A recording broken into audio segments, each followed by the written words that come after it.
골관절염이라고도 부르는 퇴행성 관절염은 히알린 연골 및 준연골뼈에 영향을 미치는 질환이다.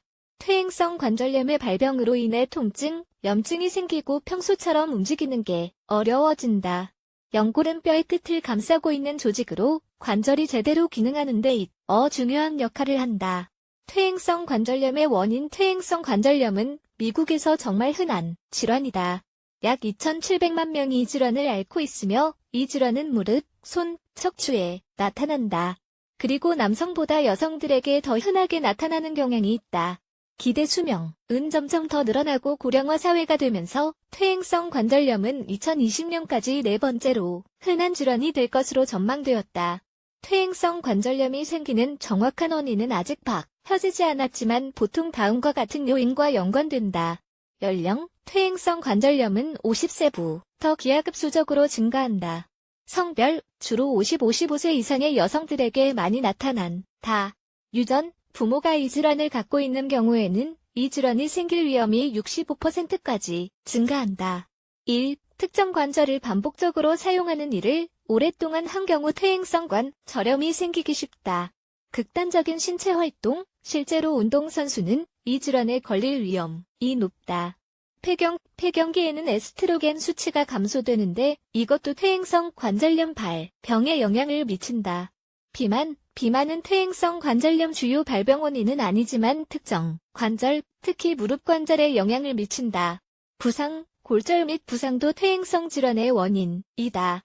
증상 퇴행성 관절염은 어느 날 갑자기 생기는 질환이 아니라 점진적으로 진행되는 질환이다. 하나 또는 여러 개의 관절에 영향을 미치며 보통 아침에는 뻣뻣한 정도가 좀 심하다가 몸을 움직이면 좀 나아진다. 이 질병이 진행되면 영향을 받는 관절을 움직이는 것이 불편해진다. 구부정해지고 압력이 가해지면 통증이 생긴다. 삐그덕 거리는 느낌도 든다. 손상된 관절 내부에 뭔가가 생기기도 하며 이로 인해 막히기도 한다. 퇴행성 관절염의 증상은 다양하고 점진적으로 나타난다. 가장 빈번하게 나타나는 것이 통증, 움직이는 것이 불편해짐, 마찰, 심지어 물이 차기도 한다.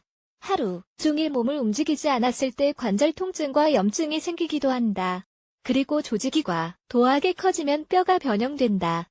퇴행성 관절염의 치료 부작용 없이 통증과 기능 장애를 완화하는 것이 퇴행성 관절염 치료의 주요 목적이다.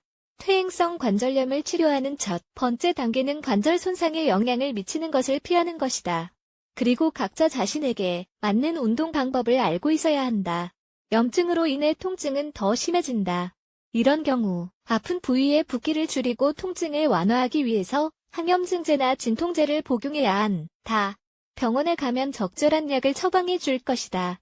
연골보호약물 이 약물은 퇴행성 관절염 치료를 위한 약물이다. 관절염이 생긴 부위의 관절에 직접적으로 영향을 미친다. 이 약물을 복용하면 통증이 완화되고 움직이는 게 한결 수월해질 뿐만 아니라 질병의 근원 치유에도 도움된다. 콘드로이틴 설페이트, 글루코사민 설페이트 및 히알루론산 같은 성분이 함유되어 있다.